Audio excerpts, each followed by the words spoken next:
I think it starts with scheme. I think it starts with Aaron Glenn and him taking a long look at himself in the mirror and going, what in the actual word I'm not going to say online is going on with this team? I don't have the numbers, and I looked. I cannot find anywhere that breaks down pass coverages by team, like per game. Mm-hmm. But I swear if I had to put a number on it, Matt, they were in man coverage at least 75% of that game. Okay. Like, that's a scheme problem.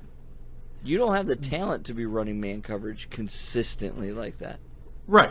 And, luckily for you, you're a Michigan fan, so you're not experiencing this on Saturdays as well as Sundays. Me being a Spartan fan, I am experiencing this on Saturdays as well as Sundays. And in both cases, it's, to me, a big question of, does a scheme matter if your talent is so lacking that it doesn't matter what scheme you throw in there, the guys doing the job are not good enough? And outside of Jeff Okudah, I don't know if anyone in the secondary is good enough. It's not fair to throw anything on Lucas or Kirby Joseph, these younger guys that haven't really had the chance. But for the guys who are out there, AO who's out there, no one seems good enough.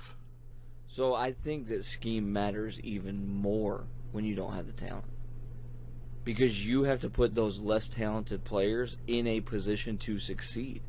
And Aaron Glenn's not doing that. Listen, these guys are NFL players. They're good football players, but when you're comparing them to the NFL football pool of talent, most of them are below average. And he's consistently in this scheme putting below average players on islands. And that's not a recipe for success.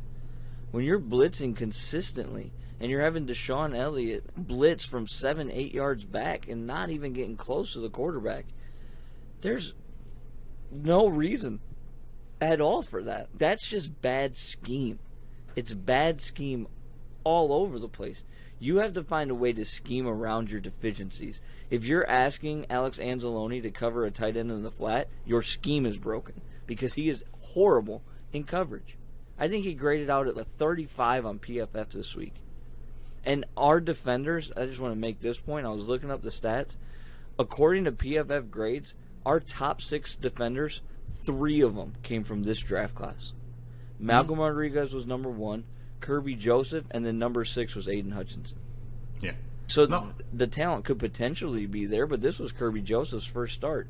And my brother and I made mention of it numerous times throughout the game. Like, he's actually playing quite well for being, he did a good job, I thought. Rodriguez, right? Forced a fumble on special teams. He had 11 tackles, had a quarterback pressure. He did good, but it's scheme, man. I'm telling you, it's scheme. And Aaron Glenn's gotta find a way to be better in the way that he puts his players in positions to succeed. That's the bottom line for me. So part of that scheme is also what the front 7 are doing. And if they're not getting home with just the 4, now you're trying different packages of blitzing to get to the quarterback before he has the ability to get rid of the ball accurately and down the field to take advantage of our secondary. And it looked like that's what they were trying to do all the time against Seattle, because they know what they have back there is not good enough, and they're trying whatever they can using who they think are the better guys on their defense, which is the defensive line, to get home on the quarterback before he has the ability to really hurt us. It clearly didn't work, but if you're not getting home with your normal pass rush of 4, and now you got to bring more guys into blitz, which put the secondary guys even more of an island, I don't know how we find an answer with the personnel that we have. I just think it doesn't matter what scheme you do. The guys that we have are not good enough, and until they are replaced with guys who are good enough, this is what the defense is going to be, no matter what scheme you throw out there. Well, yeah, but at this point, what do you have to lose to mix things up? Who knew that Frank Kaminsky being out was going to be as big of a blow as it has been, right? I mean, that's obviously a huge loss for us.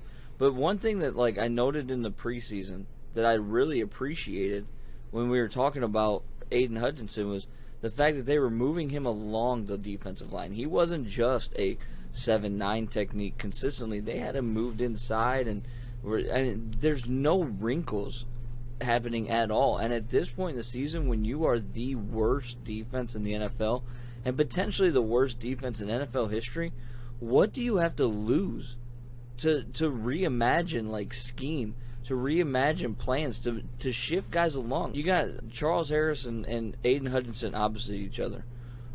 How do we mix that up? Maybe we take in Aquara and put him opposite Hutchinson and get somebody else for Harris and really create like these different type of matchups, because Aiden Hutchinson, he goes invisible because he gets double teamed.